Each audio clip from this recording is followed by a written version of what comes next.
എല്ലാവർക്കും നമസ്കാരം. ഇന്ന് നമ്മൾ ഈസി ആയിട്ടുള്ളൊരു മോരുകറിയാണ് കേട്ടോ ഉണ്ടാക്കുന്നത്. ഈസി എന്ന് പറയാൻ പ്രധാന കാരണം നമ്മളിതിൽ നാളികേരമൊന്നും അരച്ച് ചേർക്കുന്നില്ല.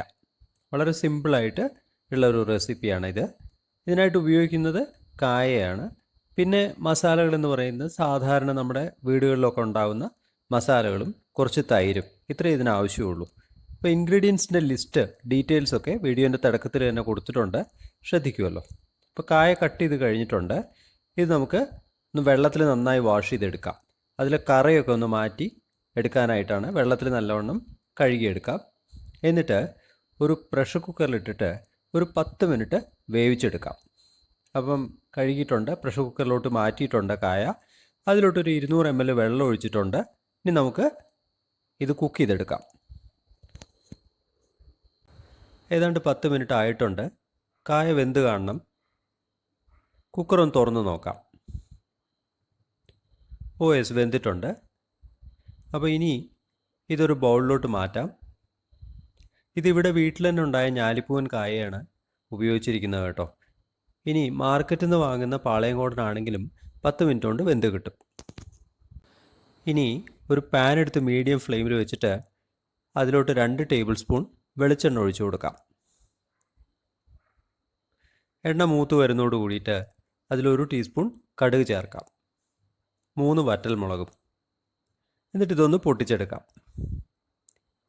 വേണമെങ്കിൽ ലിഡ് വയ്ക്കാം കേട്ടോ, പുറത്തോട്ട് സ്പില്ലാവാതിരിക്കാനായിട്ട്.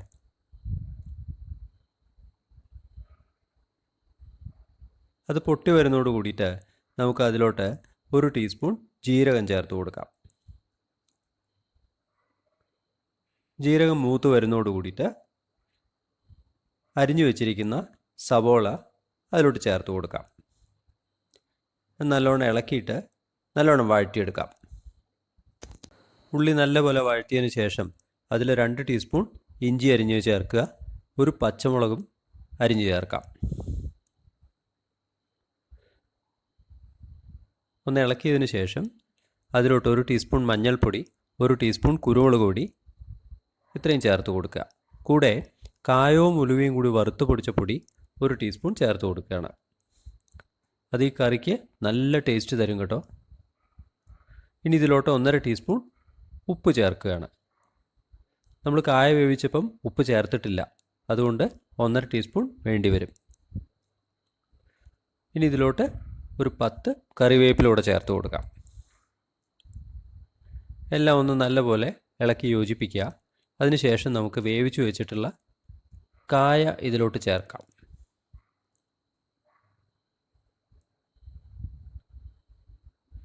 കായ ചേർത്തതിന് ശേഷം നല്ലപോലെ ഇളക്കി യോജിപ്പിക്കുക.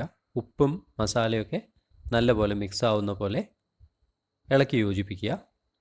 അതിനുശേഷം ഇതിലോട്ട് നമുക്ക് തൈര് ഒഴിച്ചു കൊടുക്കാം. 2 കപ്പ് തൈരാണ് നമ്മൾ ഉപയോഗിക്കുന്നത്, അതൊഴിച്ചു കൊടുക്കാം. ഒരു മീഡിയം പുളിയുള്ള തൈര് ഉപയോഗിക്കണം കേട്ടോ. ഇനി ഇത് നല്ലപോലെ ഇളക്കുക. എന്നിട്ട് ഒരു തിള വരുന്നത് വരെ, ഒരു ബോയിൽ വരുന്നത് വരെ നമുക്ക് ബർണർ കണ്ടിന്യൂ ചെയ്യാം. അങ്ങനെ നാളികേരമൊന്നും ചേർക്കാതെയുള്ള ടേസ്റ്റി ആയിട്ടുള്ള നമ്മുടെ മോരുകറി തയ്യാറായിട്ടുണ്ട്. എല്ലാവരും ട്രൈ ചെയ്ത് നോക്കണം കേട്ടോ. ഈ വീഡിയോ ഇഷ്ടപ്പെട്ടെങ്കിൽ ലൈക്ക് ചെയ്യണം, ഷെയർ ചെയ്യണം. മാത്രമല്ല ഞങ്ങളുടെ ചാനലും സബ്സ്ക്രൈബ് ചെയ്യൂ. പുതിയ വീഡിയോസിൻ്റെ നോട്ടിഫിക്കേഷൻസിനായിട്ട് ബെൽ ഐക്കോൺ കൂടെ പ്രസ് ചെയ്യണേ. Thank you so much for watching.